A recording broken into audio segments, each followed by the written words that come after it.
Ne pense pas que dans ces chemins tout sera facile. On te haïra, on t'insultera, tu seras même rejeté.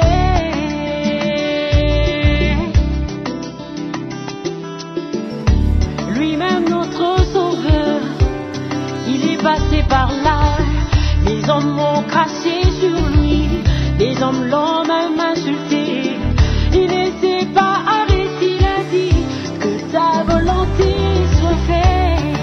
Et voilà, vous tous qui nous suivez à travers la RTVA, la radio-télévision La Voix des Legs, la chaîne QSUVOL, nous vous signalons que je suis ici à Cape Town, en République sud-africaine. Nous sommes en fait venus participer ou prendre part à cette grande convention organisée par l'église El Bethesda, dirigée ou chapeautée par le pasteur Louis Panzou. Une convention qui commence du 6 au 10 avril 2016. Et c'est une convention, une grande activité qui a réuni en fait les différents serviteurs de Dieu, de grands serviteurs de Dieu, si vous me permettez de les dire ainsi, ici à Cape Town, à l'église El Bethesda, comme je viens de le dire tantôt, dirigée par le pasteur Louis Panzou. La convention a commencé du 6 et va se terminer aujourd'hui, 10 avril 2016. Vous allez en fait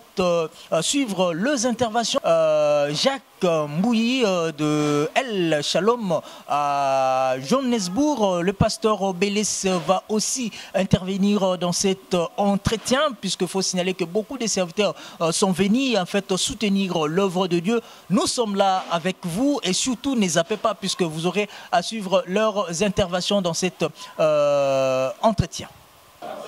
Et voilà, Nenge Tozo Kwano Sebino Toza Awana Cape Town, on a Afrique du Sud. Awande Toye na convention monene Oye Salami Awana église El Bethesda. Convention Oye Zubongo 5 jours du 6 au 10 avril 2016.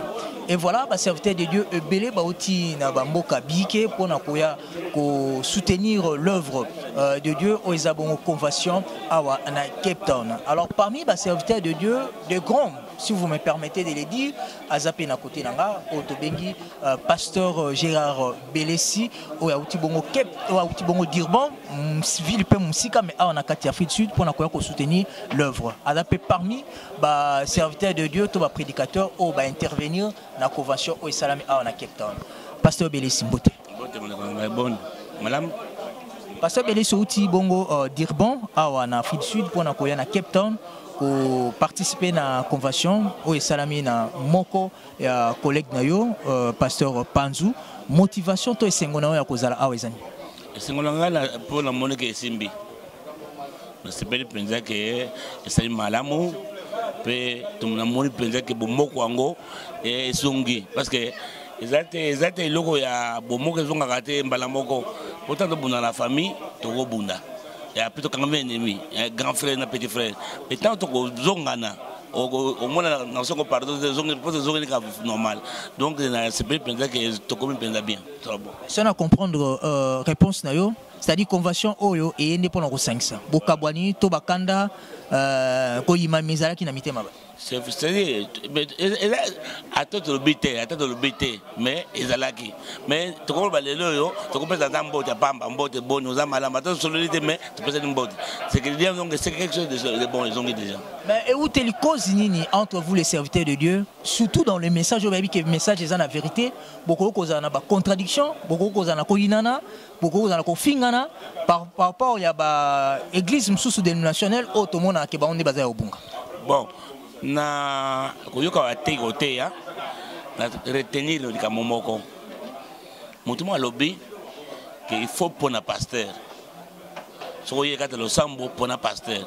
Mais batu mingi surtout ba serviteur ba pona pasteur te alors tango pasteur a stade erreur alors bah moi je soucie le pasteur quand il est dans la parole avec ba soutenir la musique tango za faible tant muda faible yo soutenir rien au soutenir rien tango za fort alors soko poni était au ba normalement toujours belé panaï alors bili kamboba on a le baïga alors na moni que cause ngo penda ya ngwana Puis mingi baye, besoin de prier. Avec une église de grand frère, une église de papa, une église de mogo, à pas comprendre peut-être. Alors moindre problème, de quoi grand frère a bémi, il pas comme malin. Je crois que c'est une connexion on est là. Pasteur Belesi, osa moko ba serviteur de Dieu, miné ni surtout dans le monde de message, osa bongo asi obimisi bana ebele. Est-ce qu'il y a conflit de génération entre les anciens et les jeunes ministres? Est-ce que vous confirmez le message? Bon, tout le monde. Tant que tu as dit bon, moi, il y a un moquin, tu as dit que tu es matanga. So que lingi côté ya te ya banana. So mutamar ko wana yembi. So a une église. Mulimu wana zakati na yete. Moni, po papa na ya kokiyete. Famille ne kokiyete. Aye, le kola mon impolitesse wana rien dans message. Pour tant que un message, les enfants seront rebelles à leur père. Mulimu ne kangaye. Mais so ka na fondement ya malamu na ndako na bango. Nga papa bana yebisanga boy. So ko moni ya mo ko kola yo azaya na yo. So mon papa mo kaza papa na yo. Donc na respect wana. Na koli na kokoma méchanté. Ata grand frère be afingi ngai. To papa mo afingi ngai na répondre. Mais tango sikoyo batu biso to marko wana o comprendre te oza de prier oye yakasi elongo matanga comme to ko yo message. Alors so ngo ko loba message. Donc so bo seni que message ete baba ngai. Ne pas qui Genèse, ne pas Apocalypse. Ne pas la Bible. Mais les lois, la Genèse, ne pas Apocalypse. Bon, ce qu'on a dans le monde de la Sangaï. Moutou à la Sangaï, maman Nangaï, Azaki lettré. Mais à la Sangaï, pas comme un thé. Mais la mère, elle a même un foufou. Après, quand moi, un franc pour la classe. Bon, maman Nangaï, président Marco, on a qu'à s'abonner, quand la musique va dans le donc, c'est un peu différent. Vous verrez que quand ça m'a pas de la bise, va conflit, ils ont un prototype. Ils ont la félicité. Quand les Congolais ils ont l'ango, mais ce qu'on bien. Mais vous appelez Moko Baouti na Congo. Oui, il y en a battu. Biso ba Congolais ils ont l'ango. On peut qu'on met mango à conflit. Mais c'est biso de rien l'ango. Peut-être ce monde ailleurs. Moulima y a l'esprit. Donc, t'allais au lieu à s'améliorer. Mais ma Cambouana n'a prendre le Zimbabwe divisé zati. Oui, mais nga pasteur peut-être pasteur de Zimbabwe. Pas te yaki à Liboso. Aïe singai na Zimbabwe zati parce que les Zimbabwe ils ont le message en anglais. Moi anglais. Donc bazana est né na Bango. Bazana ba église na Bango. Chaque personne de yo sali kambo yako ya okuna oya ba yo sangani. So yo sali mabe ba yo appuyer yo. To ba corriger yo. Donc c'est comme ça qu'on est vraiment mal. Mais biso sur la d'accord na yote nga pela comme ancien. Donc on appelle comme ancien. Oh, c'est valider en base à combien? Baru ta leader, kalumbo leader, financier racheter leader. Si le pasteur Tolobela, puisque tu as yo, pasteur Belesi, ancien yo, to papa na yo de la foi, et ça n'a pas de nga mudatenga pasteur Baruti, pasteur la tengai, Alexinga de la Bible, a baptisé ngai, a mono la ibala ngai, a tsenga dia ka ordonné ngai. Bon, on a souvent ancien ngai. Mais pour combien ancien peut-être? Tu as bien compris? Non, les anciens, bateau, bateau, que bien nous sommes beaucoup d'anciens moutons déjà. Ancien, l'accès moto, yo, on a un groupe bateau. Mais na quatre groupe bateau. Ce que yo là, au bas de moi si, moi si on a eu papa na été. Yo papa na été. Mais yo nous aujourd'hui des familles na yo. Ce papa na yo, avec que obéta moi si na royette.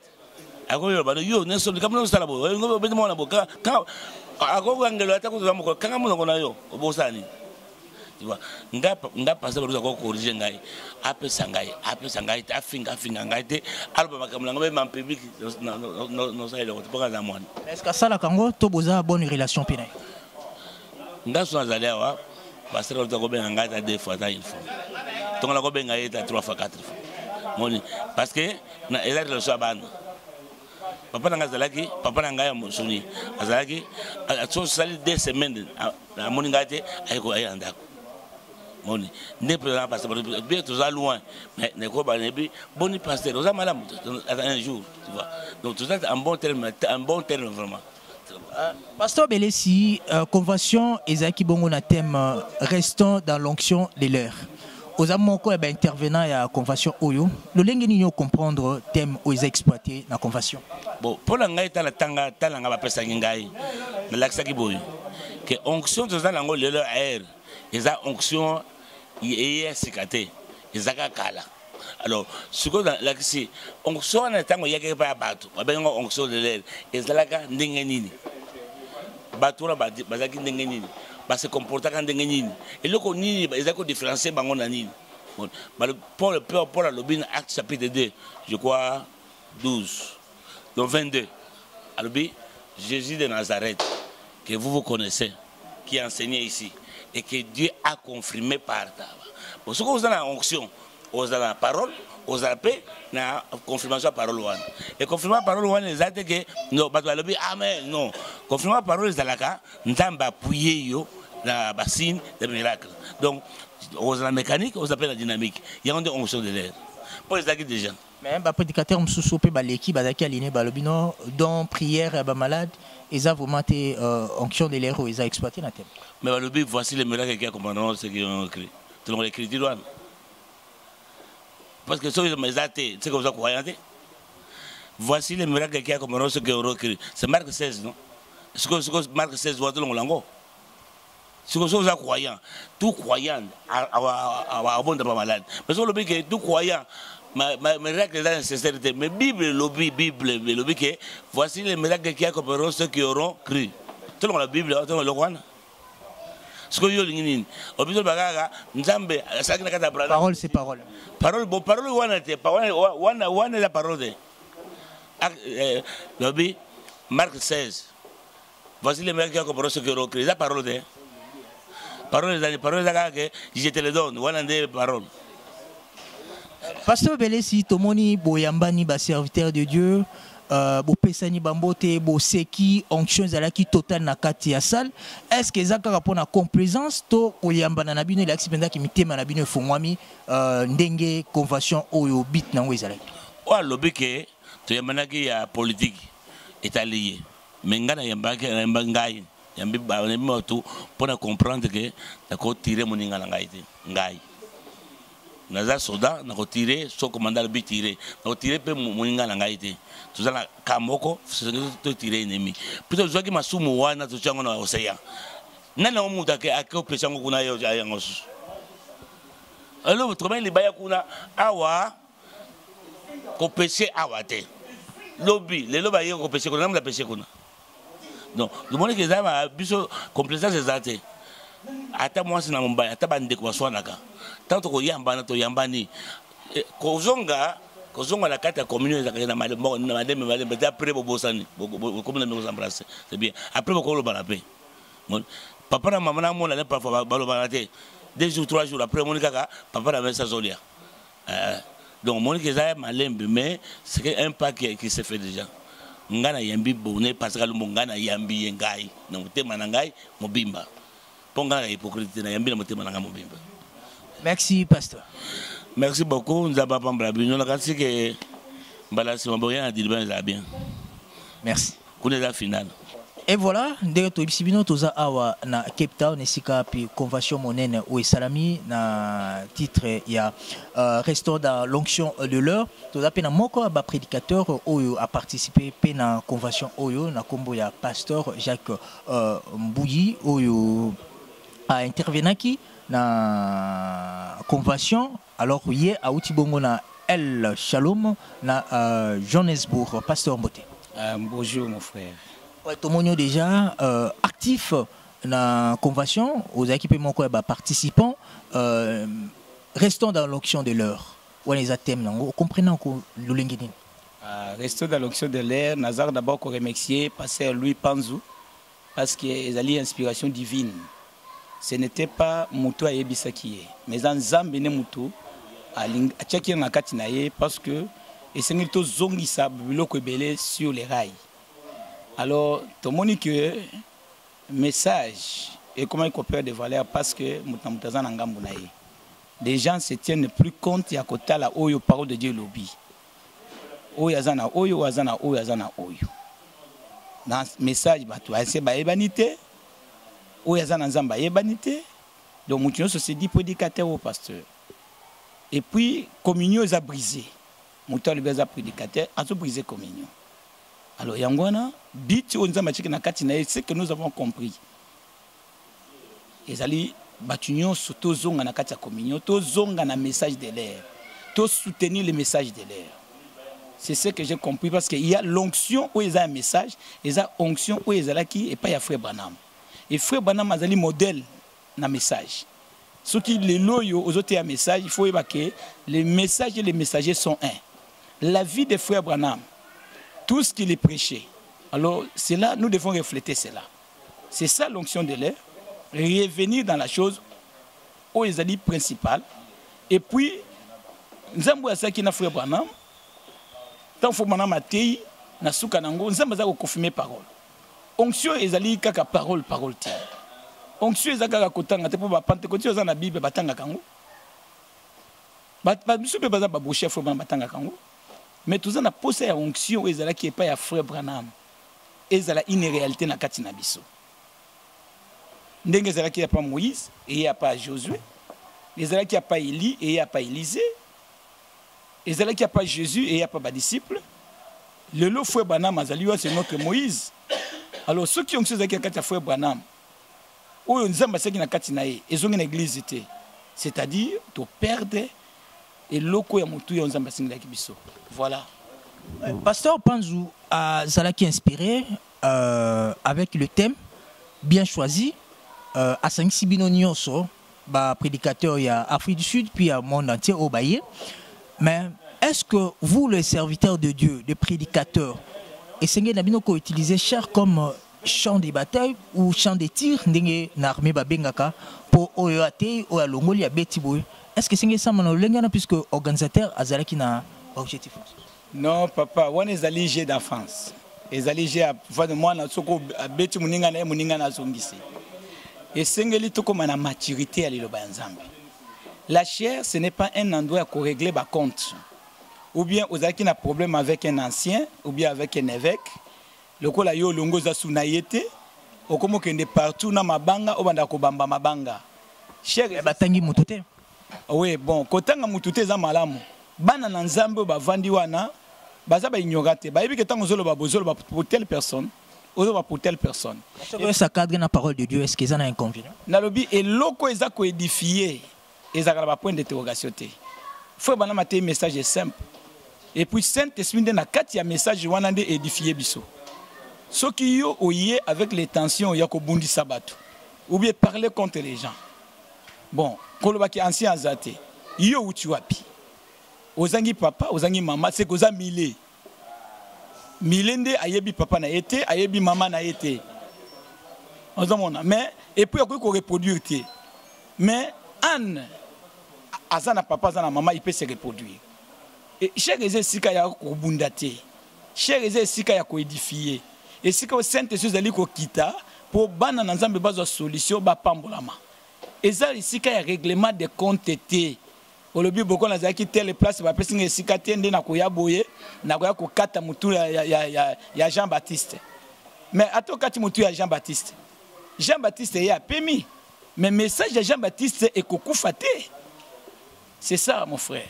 Oui, dernière question pasteur bana na nzambe ba zabongo nourri na belé ba prédicateur ba leki lelo ko banda mokolo convention banda ki bongo le 6 et aussi la lelo le 10. Est-ce que nini ya motuya o bana na nzambe ba jui et vous aussi les serviteurs de Dieu na convention au Salam? Frère na ebisibino quand un serviteur de Dieu confirmé a eu inspiration, nzamba a toujours derrière inspiration wana. Tant il a parlé que nous devons parler sur l'onction de l'air. Journée à vendredi ou il y a samedi plutôt. Vous avez vu comment l'onction est entrée. Nous avons prêché le matin, qui n'a pas quoi, vendredi et bandé mercredi. Oui, ça a commencé le mercredi parce que Satan a fungola qui. Onction il a bien prêché. Non, je parle de vendredi comment Dieu est descendu pour confirmer cette onction là de l'air. Et Zalasiko le téléchargement la carte mitema batou. Parce que sa terre qui malam. Il a parlé comment aller relever ton frère qui est tombé. Comment Abraham est allé relever Lot Et il a ramené, a utilisé qui m'a profité pour accompagner l'autre, mais il a ramené. À ce qui est pembongoté, à ce qui peut va décharger aux signatures, au nom d'un Azalia Boé, le roi a travaillé na yope sangambongo. Il a parlé de toutes ces choses-là. C'était une très grande bénédiction. Alors, nous avons continué avec la même continuité à l'onction. Jeudi, c'était une très grande bénédiction. Vendredi, c'était une très grande bénédiction. Samedi, c'était une très grande bénédiction. Et Dieu est descendu pour confirmer que c'était la vérité. Le soir, nous avons vu Dieu descendre quand l'honorable Ilunga a parlé. Il a parlé, je crois, à peu près 25 minutes. Et Dieu est descendu. On a senti l'onction quitter la chair, commencer à tournoyer. Il a dit ceci. Il dit que nous ne devons pas seulement nous embrasser là-bas au ciel. Nous devons commencer cela ici. Et il a insisté, ici. Commençons-nous à nous embrasser ici. Il n'a pas demandé aux gens de s'embrasser. Directement, les gens commençaient à s'embrasser. Et nous tous, nous étions entrés dans l'Esprit de Dieu. On priait, et puis il ne pouvait plus continuer. Les chantres, David de Boukouma est allé là-bas, il a commencé à chanter « Cimente-moi, cimente-nous ». Donc nous tous, nous sommes entrés dans cette onction-là qu'on attendait, l'onction de l'air est devenue une réalité. Mais pourquoi seulement, il y a eu beaucoup de gens qui sont passés, mais pourquoi Dieu a pris seulement Ilunga Liona à ce temps-là? C'est que Dieu savait. Quand Pasteur Baouti a dit « J'envoie Ilunga pour me représenter », et il a prié pour lui. Mais il a transmis l'onction. Mais l'onction qu'il lui a transmise, c'est ce que nous avons vu ça. Nous avons vu cette onction-là. Je ne dis pas que tout le monde qui était là n'avait pas l'onction. Bon, maintenant, si c'était le pasteur Baouti lui-même, là c'est le diacre. Si c'était maintenant le pasteur Baouti lui-même. Pasteur, Banananzambe, loko na web sabino, premièrement, bo limbisananu na oyo sili koleka, particulièrement la journée à l'élo, il y a dimanche. Parce que Moutou, soka zangi papa, azamile. Azamile, ayebi papa na été, ayebi maman na été. Convention sangisi, mais comme si vous avez divisé. Non, yé Moutou ya lobi, yé mokonde, azali ami bomi. Parce que, ba prédicateur, bele ba teyi, to sepeli, ba nanzambi ba sepeli, batu ba biki, batu ba zumoli momo santu. Et toujours continuer sur na poko na lelo. Moutou yé moko, omoni, ezali lokola, oloni soko oloni oko récolter yé moka ko récolter makambo alobi et puis yé moko za responsable makambo alobi bana na nzambe bo kipe eloko ya mabete wala prédicateur nini na otanga kombo na yete alors oyo ya alobi ya mabe alors tochi yango na compte ya diable. Vous êtes censé de dire la vérité, vous êtes des serviteurs de Dieu. Ah oui, bon, je suis censé de dire la vérité. Ce que frère Racheté a prêché, il est responsable de lui-même. S'il a les problèmes... Respecter le terme, Non, il n'a pas respecté les termes parce qu'il commençait à parler les anciens. Oh non, on n'a pas besoin des anciens, on n'a pas besoin des évêques. Mais il y a Zumoli Mosantu Wapi. Il passait photo cité déjà. Azumoli Mosantu Wapi. Conclure. Soka Zumoli Mosantu Nanzete, wana zangi papa. Abandi côté Andénine. Azalaki Nabansien, Azaki secrétaire, il y a passé Barouti. Oui, Totika la plus n'atteint, pasteur, votre mot de la fin. Mot de la fin, la lobby vraiment que Nzambe a pambola pasteur Louis Panzou. Na position azwa ki atali ce qui ont lobby que pasteur Baouti azali papa nae akotika la kobo ya ye te. Ata bato ba ko influencer akobo ya ye te. Alobi yango bien ye mutabali sakiye, ye mutakonsaka ki na ministère, ye mutakonsaka ki pasteur et puis il est son père spirituel. Il a gardé une bonne position. Nous remercions le pasteur Louis Panzou, que Dieu le bénisse beaucoup. Et nous prierons pour lui, Nzambe soutenir parce que tâche est difficile. Nzambe, bozala derrière la parole, bozala derrière penser à Moutouté. Pour prédicateur, à quoi on a pensé à Sima, à présenter ma citation. Citation, ce que on a pensé à ma bien à Sima, ça sera la mort. Merci, pasteur. Merci, que Dieu bénisse ces bien-aimés de RTVA, frère Nelson et les frères caméramens. Je suis très content de vous.